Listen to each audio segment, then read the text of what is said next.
Lecture 3 त्रिकोणमिति class 10 के लिए हिंदी माध्यम में।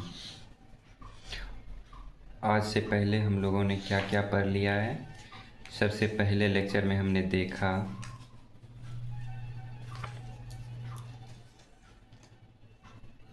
इंट्रोडक्शन,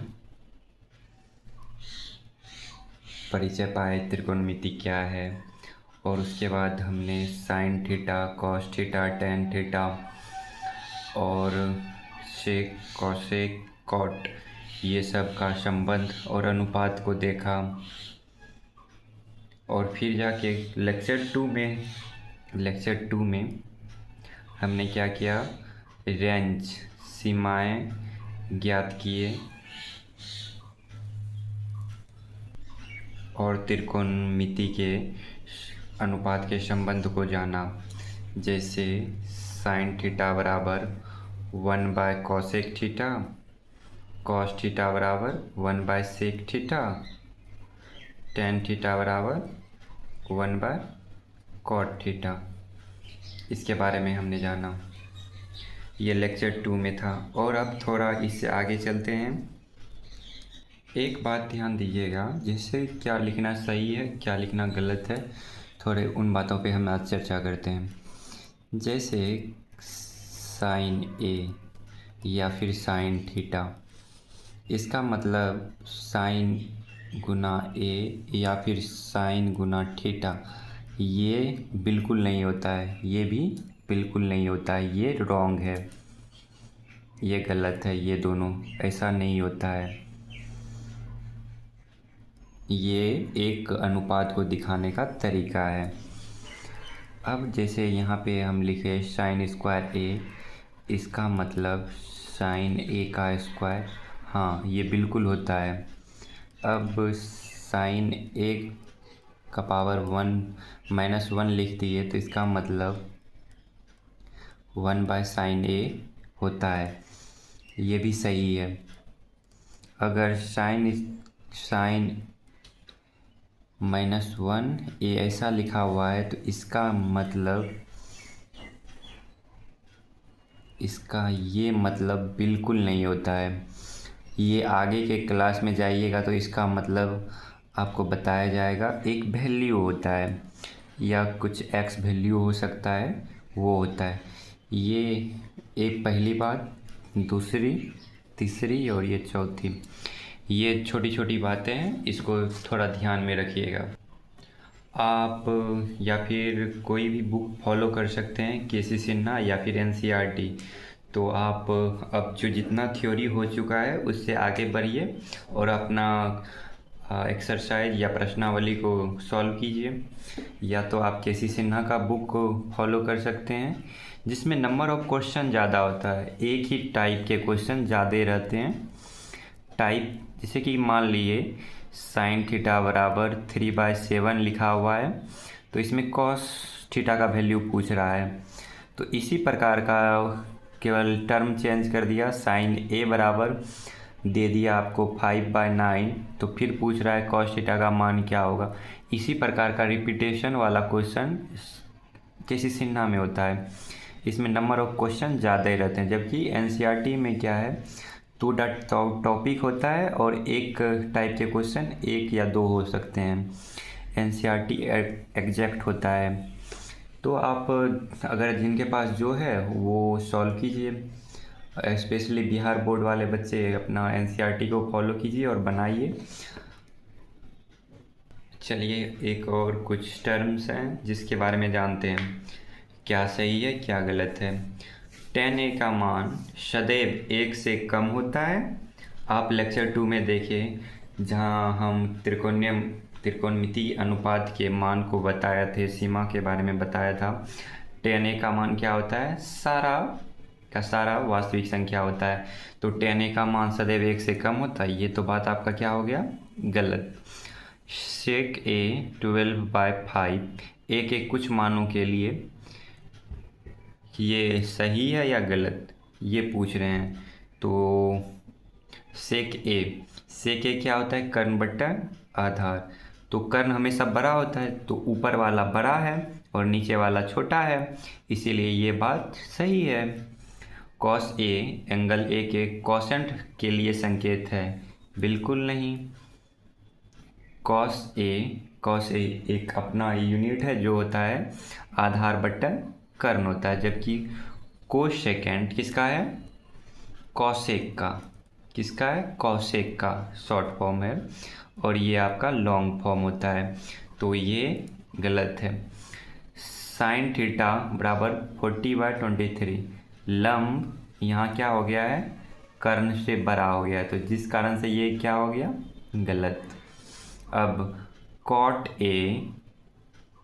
कॉट और ए का गुणनफल है, अभी जस्ट हमने देखा ये गुणनफल नहीं होता है।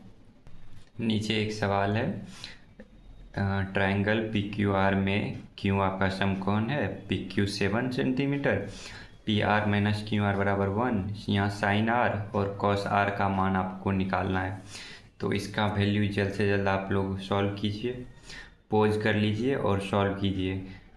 चलिए अब हम थोड़ा सॉल्व करते हैं। यहाँ देखिए, इसका एक रफ डायग्राम बना लेते हैं जिससे समझने में आसानी होगी। और क्यू 90 दिया हुआ है, और पी क्यू दिया गया है, पी क्यू कितना? 7 सेंटीमीटर ये दिया गया है, और P R minus Q R बराबर 1 सेंटीमीटर। तो यहाँ से पी आर बराबर क्या हो गया? 1 प्लस क्यू आर, तो ये आपका 7 और बाकी पता नहीं। तो आप पाइथागोरस प्रमेय से क्या जानते हैं? पाइथागोरस प्रमेय से क्या जानते हैं? यहाँ एंगल आर के बारे में बात कर रहे हैं, तो आर ही हम थीटा मानेंगे, तो ये आपका लंब हो जाएगा, और ये आपका कर्ण, और ये आपका आधार। तो क्या होता है फार्मूला? कर्ण का स्क्वायर बराबर लंब का स्क्वायर प्लस आधार का स्क्वायर। कर्ण आपका क्या है? पी आर का स्क्वायर। लंब क्या है आपका? P Q. आधार आपका क्या है? Q R. तो पी आर का वैल्यू क्या है? 1 प्लस क्यू आर का होल स्क्वायर। पी क्यू कितना है? 7 का स्क्वायर, और क्यू आर का वैल्यू पता नहीं है, तो यहाँ 1 का स्क्वायर 1 प्लस क्यू आर का होल स्क्वायर कितना होता है? A square B square 2ab 2ab 49, और ये क्यू स्क्वायर। ये कैसे आया? अगर a प्लस बी का होल स्क्वायर होता है तो क्या होता है? A square plus B square plus 2ab, ये होता है ना। तो सेम वही फार्मूला बैठा दिए यहाँ पे, तो इसको सॉल्व कीजिए। 1 प्लस क्यू आर का whole square, sorry 1 plus Q R का स्क्वायर 2 क्यू आर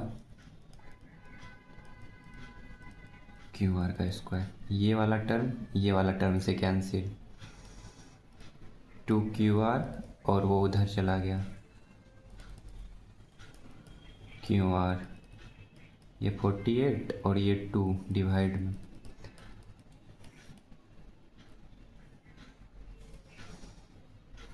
में आ गया, इसीलिए क्यू आर बराबर 24 सेंटीमीटर। इसीलिए पी आर बराबर 1 plus Q are 1 plus 25 centimetre. तो यहाँ पे किसका वैल्यू पूछ रहा है? साइन आर का। साइन आर क्या होता है? लंब बट्टा कर्ण। तो आपका लंब क्या है यहाँ पे? 7। कर्ण कितना आया? 25। और फिर कॉस आर पूछ रहा है, तो क्या होता है? आधार बट्टा कर्ण। आधार आपका क्या है यहाँ? क्यू आर 24, कर्ण 25, ये आपका आंसर। फिर से एक क्वेश्चन, अगर साइन ए बराबर 12/13 तब tan ए और cos ए का मान ज्ञात करना है। तो सबसे पहले हम क्या करेंगे? साइन ए ये दिया गया है, दिया गया है, इस सॉल्यूशन के लिए दिया गया है इतना। और आप जानते क्या हैं, साइन ए बराबर अगर 12/13 है तो साइन किसका अनुपात होता है, लंब बट्टा कर्ण का। तो लंब आपका 12 है और कर्ण आपका 13 है, ये अनुपात में होगा। तो एक मान लेते हैं ए बी सी कोई एक ट्रायंगल है जिसका बी 90 है, ये मान लिया है हमने। माना कि ट्रायंगल ए बी सी एक समकोण त्रिभुज है, एक समकोण त्रिभुज है, एंगल बी इक्वल्स टू 90, ये मान लिए। तो इसमें साइन ए, इसका ये सामने वाला लंब और ये आपका संलग्न भुजा या आसन भुजा बोलिए आधार हो जाता है, और ये कर्ण। तो लंब आपका 12 है और ये 13 है, तो ये कितना होगा। तो इसको निकालने के लिए हम पाइथागोरस प्रमेय से, ये तरीका बोर्ड में बनाइएगा थोड़ा लॉन्ग में, ऐसे नहीं तो आप शॉर्ट में जितना जल्दी देख के बना लीजिए वो अच्छा है। पाइथागोरस प्रमेय से क्या होता है, कर्ण का स्क्वायर लंब का स्क्वायर प्लस आधार का स्क्वायर। कर्ण कितना है यहाँ पे आपका 13, लंब 12, आधार पता नहीं, ए बी यहाँ दिख रहा है 169। आप लोगों को स्क्वायर याद करने के लिए बोला था, वर्ग 1 से 30 तक याद कर लिए होंगे तो आप जल्द से जल्द लिख लेते। ये फिर उधर से यहाँ आएगा माइनस ए बी का स्क्वायर, ये 25 घटाने पर अब ए बी का स्क्वायर कितना है 25। अब इसको थोड़ा सा आगे करते हैं, तो ए बी बराबर 25 रूट अंडर, तो ए बी बराबर ±5, क्योंकि रूट से जैसे कोई निकलता है बाहर, अगर किसी संख्या का वर्गमूल करते हैं तो उसका प्लस माइनस बाहर आता है। तो और इसमें कौन सा वैल्यू हमारा होगा पॉजिटिव, क्योंकि डिस्टेंस हमेशा क्या होता है पॉजिटिव की, लंबाई भी एक क्या है पॉजिटिव है, कोई भी दूरी हो वह हमेशा धनात्मक होता है, इसीलिए ये पॉजिटिव। ए बी बराबर 5 सेंटीमीटर ये आया। तो 10 ए पूछ रहा है आपसे, 10 ए क्या होता है लंब बटा आधार। लंब कितना है आपका 12, आधार कितना आया 5, और कॉस ए आधार बट्टा कर्ण, आधार कितना आया 5 और कर्ण कितना है आपका 13। इस तरह से ये आंसर आप। चलिए इस क्वेश्चन को आगे बढ़ाते हैं, बनाइए इसको। यहाँ दिया गया है एंगल बी तथा क्यू न्यून कोण है और साइन बी बराबर साइन क्यू है, तो सिद्ध कीजिए कि एंगल बी और एंगल क्यू दोनों बराबर है। इसको सॉल्व करने के लिए हम क्या कर सकते हैं, दो ट्रायंगल लिए, दोनों आपका समकोण है, एक ए बी सी जिसमें बी 90 है। यहाँ बी को 90 नहीं लेना चाहिए क्योंकि बी को बराबर करना है, ऐसा लेते हैं। और ऐसा ही एक पी क्यू आर लेते हैं। तो ये एंगल और ये एंगल बोल रहा है बराबर है, कब, जब साइन बी और साइन क्यू दोनों बराबर है। तो क्या करते हैं, साइन बी पहले निकालते हैं। साइन बी क्या होगा आपका, ये वाला साइड आपका लंब हो गया, ये आधार और ये कर्ण। सेम इसमें भी ये लंब हो गया, ये कर्ण हो गया, ये आधार हो गया। तो साइन बी क्या होता है लंब बट्टा आधार, सॉरी साइन क्या होता है लंब बट्टा कर्ण होता है। तो यहाँ पे लंब क्या है ए सी और कर्ण क्या है ए बी, और इसमें क्या है साइन क्यू के लिए लंब बट्टा कर्ण, लंब कितना है पी आर और कर्ण पी क्यू। और कह क्या रहा है साइन बी बराबर साइन क्यू, तो आप क्या लिखिएगा साइन बी बराबर साइन क्यू ये दिया गया है, इसीलिए आप क्या लिख सकते हैं, A C by A B P R by P Q, ऐसा लिख सकते हैं। इसमें एक चेंज करते हैं, ये वाला टर्म को आप स्वैप कर दिए, यहाँ से यहाँ ले आए, ऐसा चेंज कर सकते हैं ना।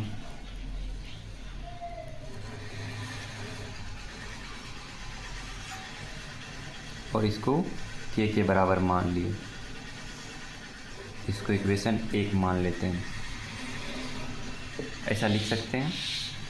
अब जाके क्या करते हैं, इसमें आप बी सी का वैल्यू निकालिए, बी सी का वैल्यू, बी सी बराबर क्या होगा, इसको फाइंड करना है, और साथ ही साथ आपको क्यू आर फाइंड करना है। तो फार्मूला लगाइए, वही कर्न का स्क्वायर बराबर ए बी का स्क्वायर बराबर ए सी का स्क्वायर प्लस बी सी का स्क्वायर, ये होता। तो ए बी का स्क्वायर माइनस ए सी का स्क्वायर बराबर बी सी का स्क्वायर, तो रूट अंडर ए बी का स्क्वायर माइनस ए सी का स्क्वायर बराबर बी सी। और ट्रायंगल पी क्यू आर के लिए क्या होगा, पी क्यू का स्क्वायर बराबर पी आर का स्क्वायर प्लस क्यू आर का स्क्वायर, तो पी क्यू का स्क्वायर माइनस पी आर का स्क्वायर बराबर क्यू आर का स्क्वायर। स्क्वायर को इधर लाइए तो ये स्क्वायर रूट में चला जाएगा, पी आर का स्क्वायर क्यू आर। अब बी सी और क्यू आर दोनों का हम क्या कर देते हैं, अनुपात लेते हैं, B C by Q R लिखते हैं, क्या होता है देखते हैं। ऊपर आपका क्या आ गया, ए बी का स्क्वायर माइनस ए सी का स्क्वायर, इसके अनुसार इक्वेशन 2 से, और ये इक्वेशन 3 से क्या है, यहाँ पे पी क्यू का स्क्वायर माइनस पी आर का स्क्वायर। यहाँ देखिए इक्वेशन 1 में क्या किए करते हैं, ए सी बराबर हम क्या लिख सकते हैं, ए सी बराबर के पी आर एक, और दूसरा ए बी बराबर क्या लिख सकते हैं, के पी क्यू, ऐसा लिख सकते हैं। तो इस वैल्यू को पुट कीजिए यहाँ पे ए बी के जगह पे, इसका स्क्वायर माइनस के पी आर का स्क्वायर,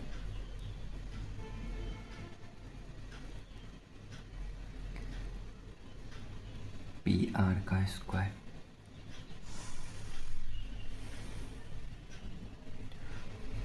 अंदर वाला टर्म को आप आज़ाद कीजिए, तोड़ने पे ऐसा आया,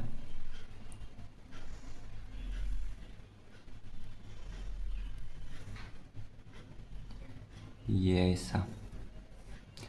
अब यहाँ पे के स्क्वायर कॉमन लेते हैं अंदर में, तो ये आपका ऐसा बनेगा,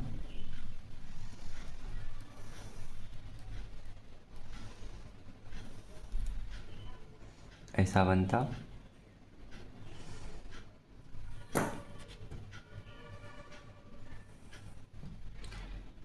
इसके बाद क्या करना है,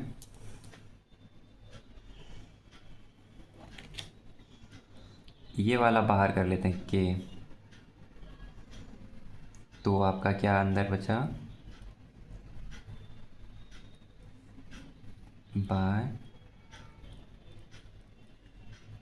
और ये दोनों आपका क्या हो गया, कैंसिल, तो बराबर में क्या आया, के। इससे आप क्या लिख सकते हैं, इससे ये स्पष्ट हुआ, A C by P R A B by P Q बराबर B C by Q R बराबर के। अगर ऐसा हम लिख दिए तो ये टर्म अगर लिख दिए तो इससे क्या होगा, आपका triangle A C B congruent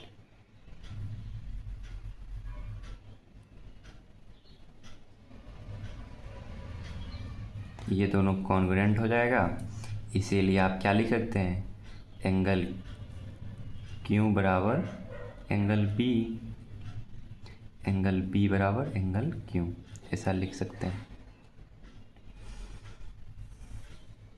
यही प्रूफ करना था, इस तरीके से ये प्रूफ।